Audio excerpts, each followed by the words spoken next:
One easy way to compare liberalism versus conservatism is to examine how governments have fared when executing policies according to those principles. So to better understand what happens when Democrats run your state, we'll examine the liberal stronghold of California. And by doing so, we may find some insight into whether or not the mantras that left-wingers chant actually perform better when put into actual practice. Here's what happens when Democrats run your state. The new state report says about 110,000 Californians moved out of the state last year. As KCRA3 Sharikina Shams reports, the numbers tell a story about jobs and the economy. Its population grew at more than double the national average until 1990. Then something changed. Last decade, 2 million more Americans moved out of California than moved in. A new state report says more people left California last year than the number who came in, a net loss of about 14,000 people. Between 2001 and 2009, almost 650 Californians migrated to states like Oregon, Arizona, Texas, Nevada. Your special reports have looked at businesses, but what about just population numbers? California has always been seen as a magnet, people moving here from other states. Is that still happening? Actually, the opposite is now true, where California has net exported close to 100,000 people. Most of them moved in, according to the latest census figures. The prime destination is Texas. It may be a state of stunning beauty and wonderful weather, but people are still leaving California in droves. Some 3.5 million residents deserting this state in the last 30 years. But why are people fleeing California? There are several reasons. The first being that liberal control means a big, over-regulating government. California will probably go broke. California is broke. It's not only broke, it's broken. Liberals broke it. Nobody can argue, no one with a shred of commitment to honesty can argue conservatives broke California. Liberal policies in a state where they can do whatever they want have broken the golden state, the state people went to get rich. You now go there to get poor. You leave to get rich. It's California arrogance, right? It's what draws people to California in the first place, is this sense that nothing is really real here, and that's okay. I'll just close by saying this. Typical of the California attitude is, I got into a brief debate with a woman who was a Democratic local council person in Irvine, California. And she was saying, well, because we got in the middle of this, she said, if Republicans are really so great, how come California's doing so well? California is the 7th biggest economy in the world, and it's run by Democrats. And I said, it is the 7th biggest economy in the world. And before the Democrats got a hold of it was the 5th biggest economy in the world. and it takes a while to bleed out that much prosperity, but they're doing it. Everybody's leaving. Boeing left Washington for the same kind of reasons. We are the poorest state in the nation. By any reasonable accounting of assets and liabilities, California is the poorest state in the union. Debt is unbelievable. And nobody wants to look at the red ink on the spreadsheet. All they do is look at the black ink. And so more and more red ink builds up, and sooner or later, they're going to pay. We're going to pay. And what's happening is that because of high taxes, big regulations, unhealthy lawsuit climate, and a lot of government spending, people are leaving the state. In just this century, Texas has created more than 1 million new jobs. California's lost more than 500,000. From 2004 to 2010, 680,000 people moved from other states to Texas, a whopping 185,000 of them California. Meanwhile, many California companies are thinning their ranks. Chevron is moving 800 jobs from their Bay Area headquarters to Texas. Waste Connections shifted more than 100 jobs to Texas from Folsom, and other California firms are also on the move. While the Golden State taxes and regulates companies near to death. For example, the average small business in California is hit for about $134,000 per year in compliance costs to comply with the regulations in the state of California. Dozens of companies are considering packing up and leaving. Dozens already have. Even as we've been here in California for a couple of days, we've heard about more businesses pulling up stakes right now. The legislature passes, on average, around 900 bills a year. Laws. Here you go, Governor. 3 a day, or even 4 a day when they're in session. And the kind of laws that they're passing in California, they're saying you can't, as a parent, hire a psychiatrist to try to make your kid not gay. I mean, it's that level of crazy specificity, increasing the penalties, the fines for throwing citrus onto a minor league baseball field. Seriously, that was a law passed a couple. I mean, when the City Council of San Francisco proposes to ban goldfish, you know you have an intrusive situation. You know, the fact of the matter is that people have too much space in their houses, and we could just share our space with other family members. We would reduce our housing needs right there. And I think the number of housing units needed is a lot less than people think, because the old standard for housing is basically circa 1980, when people all lived in their own independent apartments or independent housing units. There was no doubling up at that time. And that's probably never going to be seen again in America. We're always going to be, well, you know, we have assimilation going on in LA right now. You know, assimilation is a two-way street. And so we're all living to live like Asians with multi-generational families. That's the American way now. In Texas. Texas is just a wonderful state. It's a wonderful state. I mean, we went to a little town in the middle of nowhere, and we were talking with some of the people there, and they were talking about how they were basically just able to build their houses without any state permitting, without any local permitting. They just go out and build a house. Like, that's America, man. I mean, that's awesome. In California, you have to get a permit to retile your bathroom. I mean, legitimately, you have to get a permit to retile your bathroom. In my house. A good example is if you want to build a strip mall. It takes, just to get permission to break ground and start construction, it takes 4 to 5 months on average in Texas. It takes 4 to 5 years on average in California. And that's one of the things that helps drive up the cost of housing and business complexes and factories in California. Companies leave for 3 primary reasons: high taxes, excessive regulations, and the threat of really ridiculous lawsuits. And they are leaving for places like Arizona, a state that means business. Arizona's fast-track permitting allows certified architects and engineers in Phoenix to get building permits in a single day.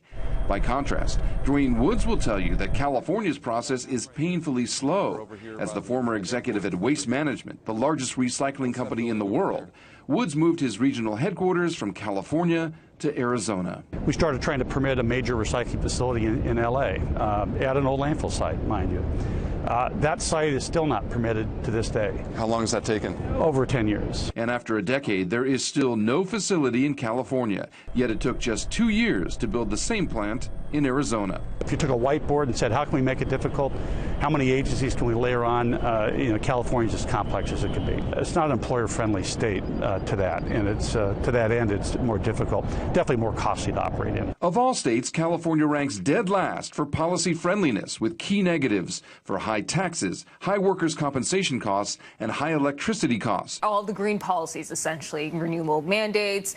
Renewable mandates are for solar and wind and other things which are higher cost, and because California's imposed that on their energy industries, costs are higher in California than in Texas. Is that That's right, about 50% higher in California. 50% higher. Yeah, and they're going up. That's the scary thing, is that they could go up even more. Government at the state and local level consumes about 1/3 more of the economy in California than it does in Texas. And that, with that extra government, you have things like 1/3 of the nation's welfare recipients are in California, even though they only have 1/8 of the population. You have more regulations, more taxes, everything. We have a graph of the welfare recipients, the percentage of households receiving public assistance. Much higher in California than the U.S. average, and lower than average in Texas. What you see is that the state with the highest poverty rate in the nation is California, higher even than the District of Columbia. And that should really be a warning or a caution to progressives who maintain that this big government model is really the path to prosperity. We argue that it's entirely the opposite, that in fact Texas is a model for how America could be better run and there could be more prosperity by having less government. California's had over 10% unemployment every month of Barack Obama's presidency until basically last November. And it's still 3% higher than Texas. Yes, and it's been higher in California than the national average every month since 1990. There's been more job growth in Texas. Texas gained in the past 10 years more than 1 million jobs. California lost about 500,000 jobs. But the Brown administration denies that California is bleeding jobs to other states. Texas Governor Rick Perry taking a victory lap this week after Toyota announced it will move its national headquarters and thousands of jobs to the Lone Star State after 30 years in California. It's a big win for the governor, who has made it his mission to lure companies away from high-tax, high-regulation states. California Governor Jerry Brown, who's up for re-election this November, had this to say about the automaker's move. We got a few problems. We have lots of little burdens and regulations and taxes. But smart people figure out how to make it. Notice California Governor Brown's rebuttal to companies leaving California in droves due to excessive overregulation by big government liberals. He says smart people figure out how to make it, which means there must be a lot of dumb business owners in California, because Spectrum Location Solutions found that about 9,000 companies moved their headquarters or diverted projects to out-of-state locations away from California from 2008 to 2015 due to the Golden State's hostile business environment. And they aren't all mom-and-pop shops. Companies like Toyota, Carl's Jr., and Nestle, among others, have found California to be bad for business. But it's not just high taxes and excessive regulations. Its anti-business sentiment has created the perfect breeding grounds for frivolous lawsuits. California ranks as the worst state in America for treatment of class action lawsuits, the worst for damages applied to lawsuits, the third worst in timeliness of decisions in the litigation of those lawsuits. They rank fifth worst in judges' competence and second worst in judges' fairness, according to the U.S. Chamber of Commerce. California is perpetually ranked among the worst governed states in America and has more debt than any other state and the worst credit rating of any other state. But how do they rack up such massive debt? Where does all the money go? The first thing big government bureaucrats do with your tax dollars is give it to their own being other government workers and massive unions that are big donors to Democratic politicians. Is that the Los Angeles City Council members are paid $178,000 per year? They are the highest paid legislative body in the nation, John. We just had a councilwoman that Janice Hahn went to Congress, the House of Representatives, and she has to take a cut in pay.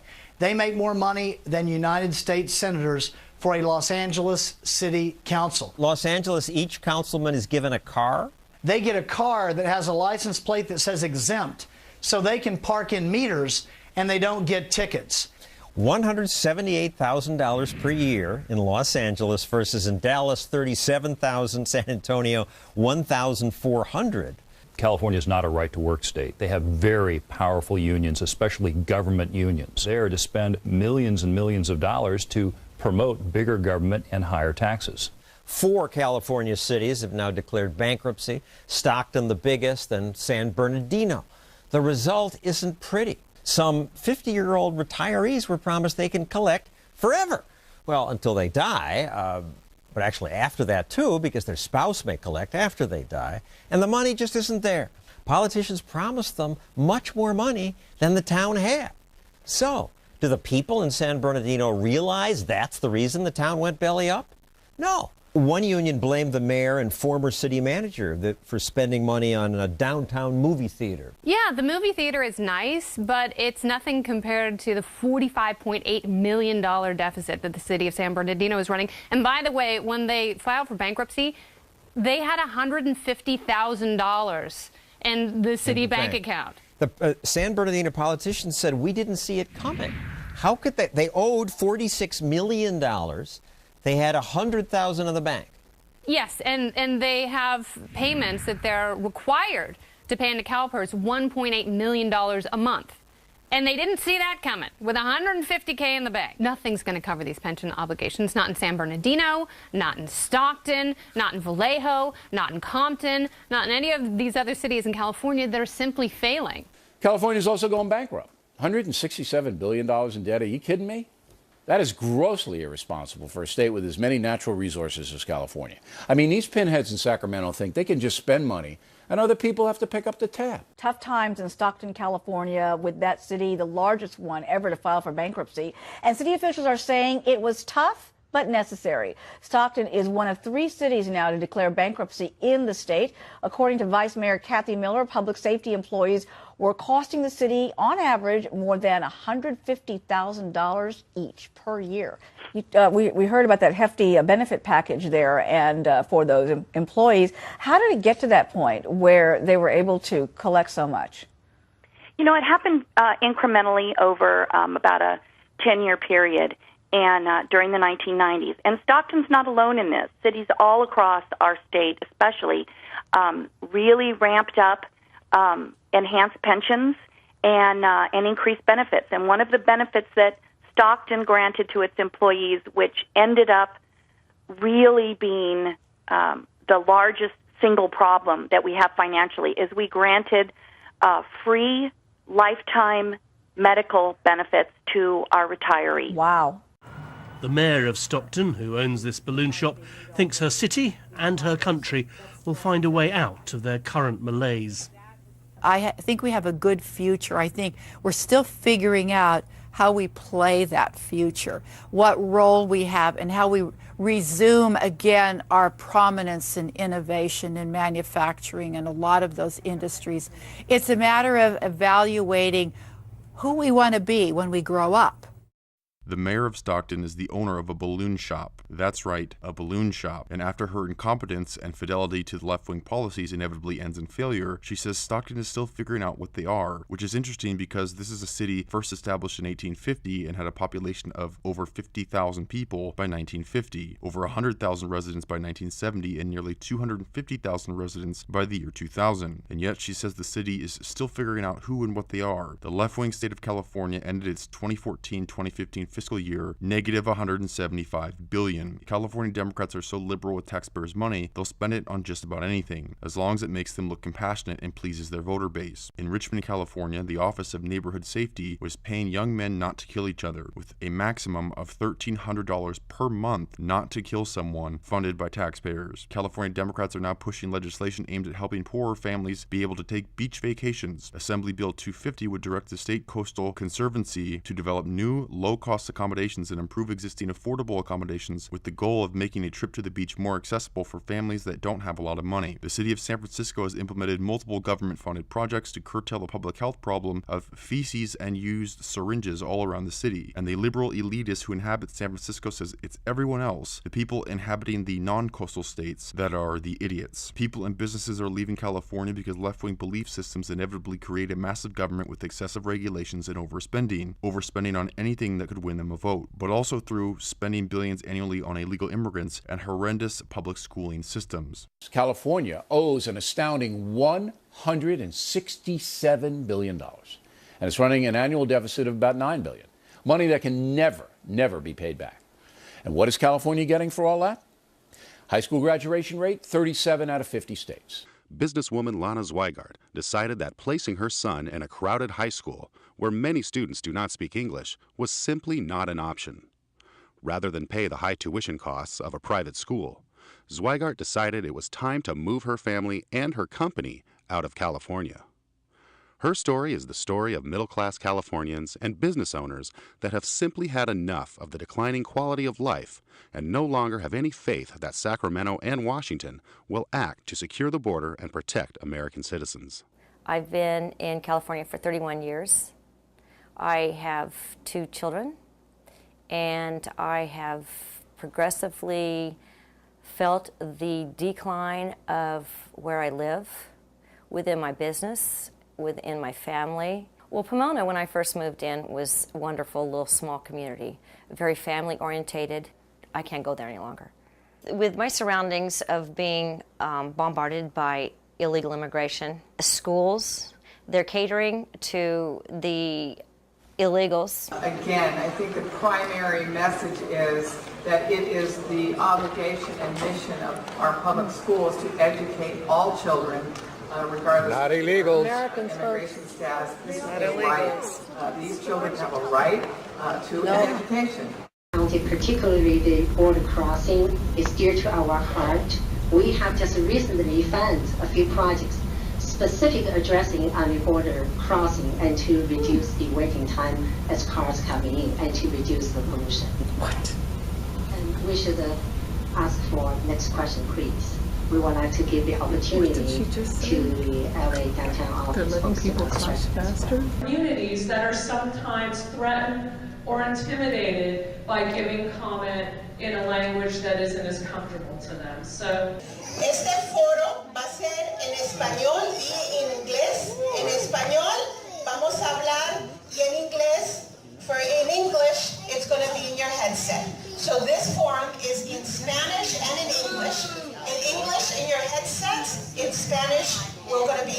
speaking on the microphone. We live in America. It should be in English. More people here speak English and Spanish.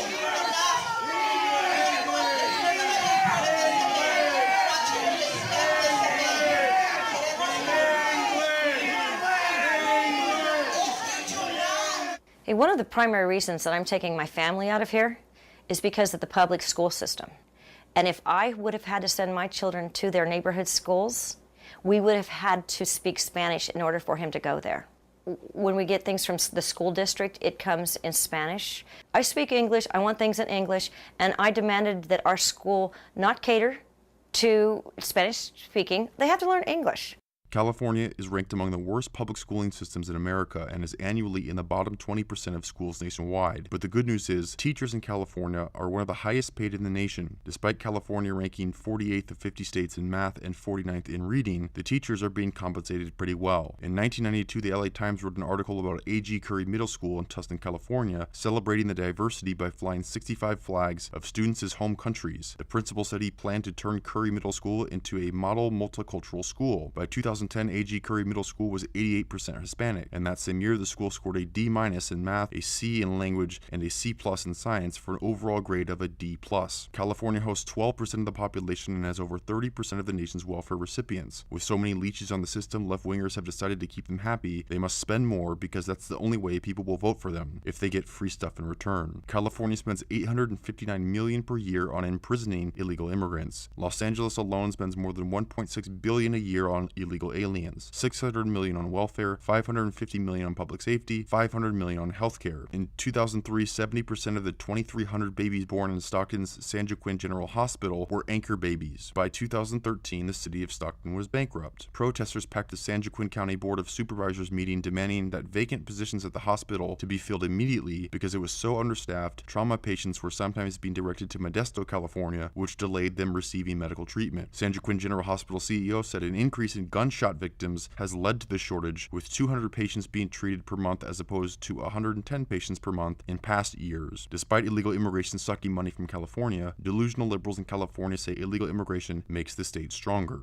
After several decades of Democratic control in the state legislature, California now faces an unfunded pension liability of no less than several $100 billion. The state is also experiencing unprecedented middle-class flight, skyrocketing housing costs that are 250% more than the national average. Businesses of all kinds have been fleeing the state due to everything from excessive regulations, high taxes, or mandatory $15 minimum wages. California has horrible schools and regularly among the highest unemployment rates in the country. From 2007 to 2010, the number of children living in poverty in California grew by 30%, and 1 out of 5 children in California grew up in poverty. This is what Democrats have done to California. But Democrats have solutions for their money woes. It's a plan that is a regular go-to for liberals when they overspend to try and win votes by giving away free stuff, and that plan is taxing the rich.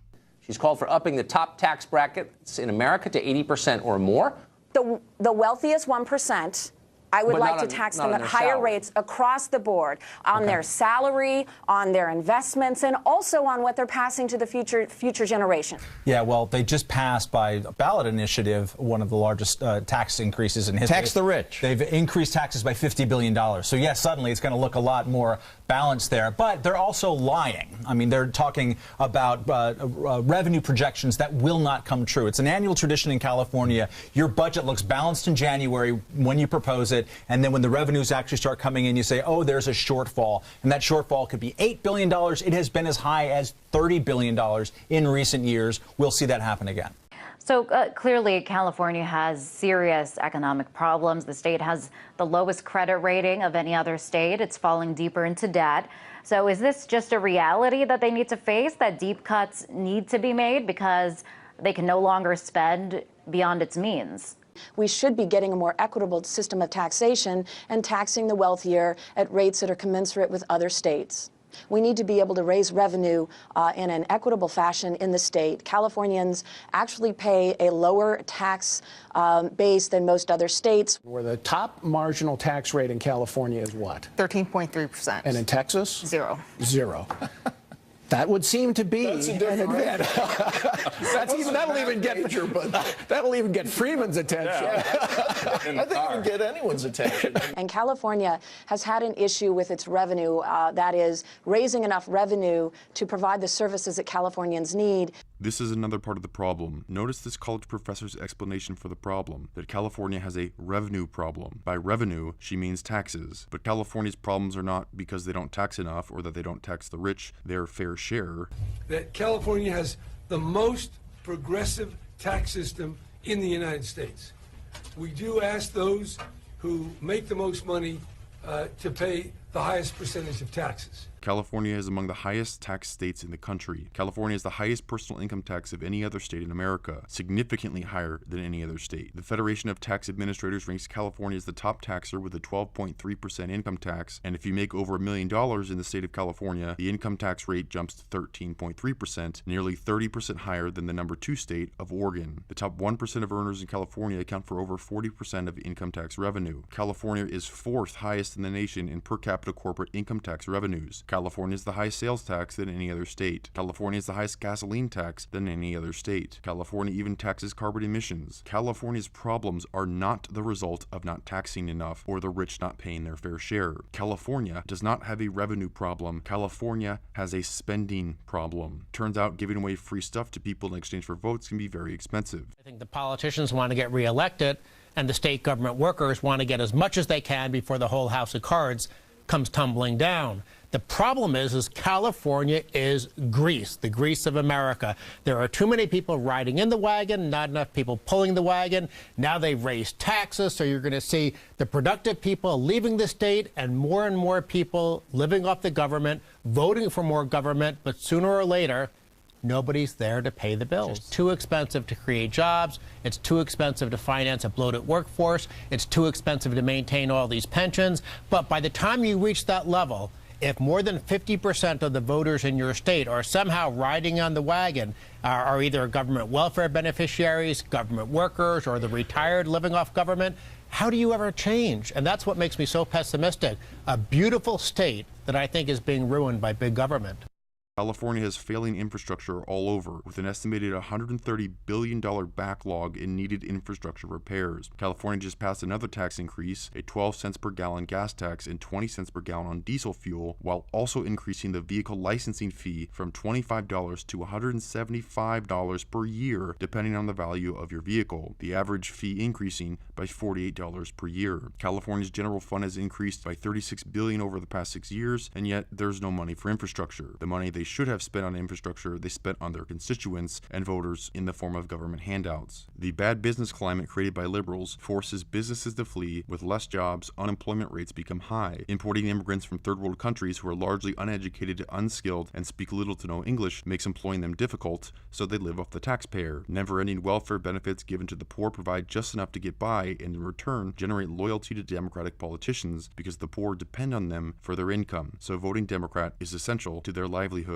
Modern liberalism, as exemplified in the state of California, is a giant Ponzi scheme, which inevitably ends in financial collapse. And when that collapse happens, they won't say it's because of government. They will say it's because of capitalism and greed. And so in order to save us from greedy capitalists, we need more government control. In a previous video, I covered how liberals' so-called compassion destroyed the economy, and after it happened, they didn't attribute the failure to left-wing politicians implementing compassionate policies that ignore basic economic principles. They say it's because government didn't do enough, and that will always be the answer when Democrats and government ruin their surroundings. The Ponzi scheme is Democrats win votes by appealing to the emotions of the populace. They champion to help the poor, the sick, and people from third world countries, and the way they help them is by giving them free stuff, welfare benefits, free schooling, scholarships, free health care, increasing minimum wages, and appealing to each and every union, giving them more money, more benefits in exchange for votes. But all these promises cost money. But the government doesn't know how to make money. Government only knows how to take it, and as soon as their voter base wants something else, they are perfectly content to use your money in return for loyalty from their voters. And if you don't like it, you're a racist, sexist, homophobic, misogynist, ableist, Islamophobic, xenophobic bigot who hates the poor and sick. This is what liberalism creates, a system that rewards the unproductive at the expense of the productive, and with never-ending mouths to feed and votes to win, they make more promises that cost more money, and those who have the money and run the businesses that provide the jobs end up leaving, and then you have a failed state.